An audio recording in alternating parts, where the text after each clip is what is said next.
მოგესალმებით, დავბრუნდი ახალი ვიდეოთი. ამჯერად შემოგთავაზებთ როგორ დავამარცხე საერთაშორისო ოსტატი.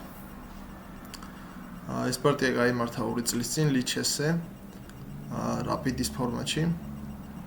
ჩემოწინააღმდეგეს ჰქონდა 2552 რეიტინგი, მეც კარგად ჰქონდა ამ დროისთვის 2463. აი ემის ტიტული რო წავიკითხე, მის გვერდით ამან мотиваცია ერთიორად გამიზარდა და გადაწყვიტე სერიოზულად მოვკვდებოდი ამ პარტიას.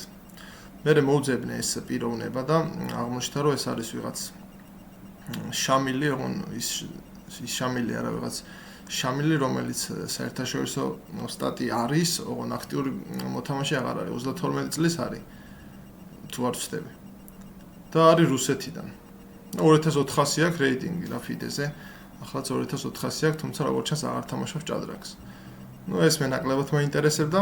2 წლის წინ გათამაშდა ეს პარტია და ნახოთ ახლა როგორ მოვიგე. დაგასპოილერებთ რომ მოვიგე რა. აქვე გეტყვით რომ გამოიწერეთ არხი და დაალაიქეთ ვიდეოები, ასევე კომენტარები დატოვეთ, ამას არ ვამბობ ხოლმე და ChatGPT მითხრა თქვი ხოლმეო და აწი ვიტყვი. განათებაც სპეციალურად არის ასეთი. კარგით. დავიწყოთ მოკლედ.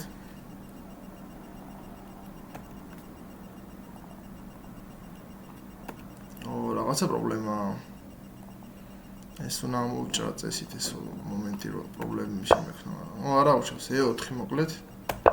E4 C5. ხედავთ ეს ამენ სიცილურს თამაშობ როგორც ისიც ძირთად. დახურული ვარიანტის წინააღმდეგ თამაში არ მიყვარს.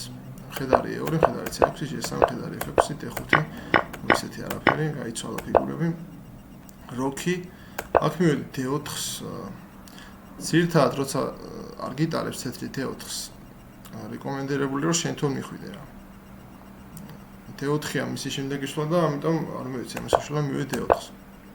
მოვიდე ეტლიერს, ნუ Q7 არის აგით ერთი სწორი შლა და ლოგიკურია, იმიტომ რომ მუქარა იყო ხედარი D4-ის თუნდაც და როქი უნდა გავაკეთო, მოვიდა D3-ს, როქი, ხედარი F4, Q5, Q2, ლაზერი D7-ს მივედი. ნუ რაც მარტივი სვლა არის, ბევრი ფიქრი არ სჭირდება და არც არის სვლა ზუსტი. Q6 წერს კომპიუტერი. Q6 მოსწონს კომპიუტერს, ლაზერი D7 არ მოსწონს. ზოგადად მას დიდად არ მოწოვა ამ კომპიუტერს და ჩემი სვლები არ მოსწონს. არ მე მომწონს ამაგერთან. სამხრივი კავშირი გვაქვს.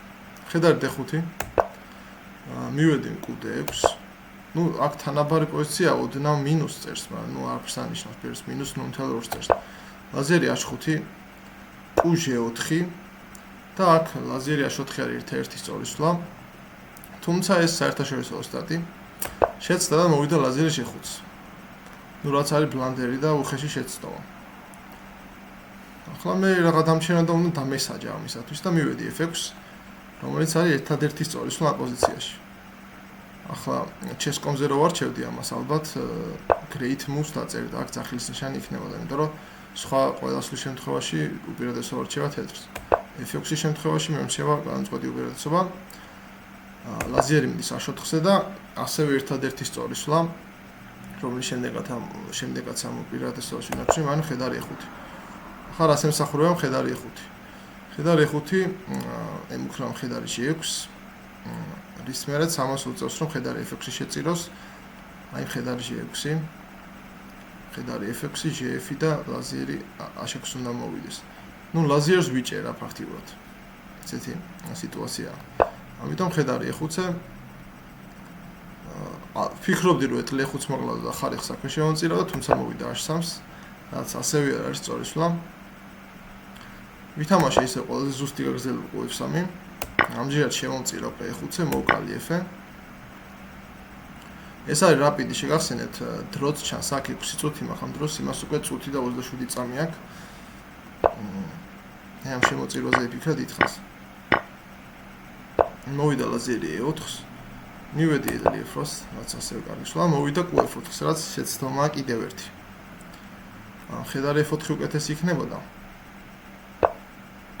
რის მერეც მე მქონდა ერთადერთი ძლიერი სვლა, რომელიც ინარჩუნებს ამ უპირატესობას ლაზერი C6. ნუ ისეთი სულები ვაკეთე, ძართულიც არ იყო, მაგრამ ისეთი სულები ვაკეთე, მაინც ალბათ ლაზერი C6-ს ვიპოვიდი აქ. თუმცა აღარ დამჭირდა, რადგან Q4 ითამაშე რაც უდისვლა, აქ E4 რა თქმა უნდა, ლოგიკურია ლაზერი F3, კლავ G3-ზეც, მოდის ლაზერი G4-ს და არც ლაზერს ვსვლი, აქ რაც არ უნდა ვითამაშო, რამე საშინელებად ვარ მოვიფიქრე, ყველაფერი მოგებულია. აი რაც არ უნდა ვქნა H5-ს რომ მივიდე, H5-ზე ხო ლაზერს მეკავს. აი ესეთი რამე თუ არ ვქენ ლაზერი თუ არ დაუტოვე აქ, ყველაფერი მოგებულია. მაგრამ ვითამაშე ისევ საუკეთესო სვლა, ეს არა ბოდიში. ეს ვითამაშე?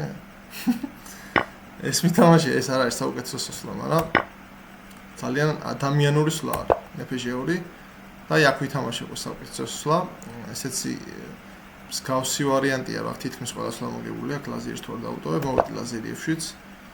ნუ რის მერეც F1 ლაზერია მუქარა. რომლის დაცვაც ძალიან რთულია რა. ნუ ხედარი F4 თუ მე F1 ჩაწევს ლაზერი D5-ს კლავ. თუ ხედარი F4-ს გაწევს, ნუ ცხადია ახალს კლავ. მოკლედ ძალიან მძიმედ არის თეთრების საქმე და აქ დამნებდა უკვე საერთაშორისო ოსტატი, რომელიც აღარ არის აქტიური მოთამაშე. FIDE-ზე სხვა შორის მეც არა აქტიური მაწერია ახლა, თუმცა ამ თვის ბოლოს იწყება ბათუმში ტურნირი და იმის თამაშს ვაპირებ. და ისევ აქტიური დამეწერება. ვნახოთ რა დაემართება ჩემს რეიტინგს, რომელიც სამჯერად არის 1700 რაღაც, რო არ მოგატყოთ, არ მახსოვს ზუსტად. ასე მარტივად დავამარცხე მოკლედ საერთაშორისო ოსტატი. მედია მოგეწონათ ვიდეო. კიდევ უფრო საინტერესო ვიდეოებსაც შემოგთავაზებთ. ასევე ცხავე პარტიის განხილვა შემოგთავაზებთ, რომელსაც ბათუმში ჩავატარებ. ამიტომაც გამოიწერეთ, დატოვეთ კომენტარი და ლაიქეთ, გაუზიარეთ თქვენს მეგობრებს, ვისაც უყვარს ჭადრაკი. და მოკლედ მომავალ შეხვედრამდე ავაგარეთ.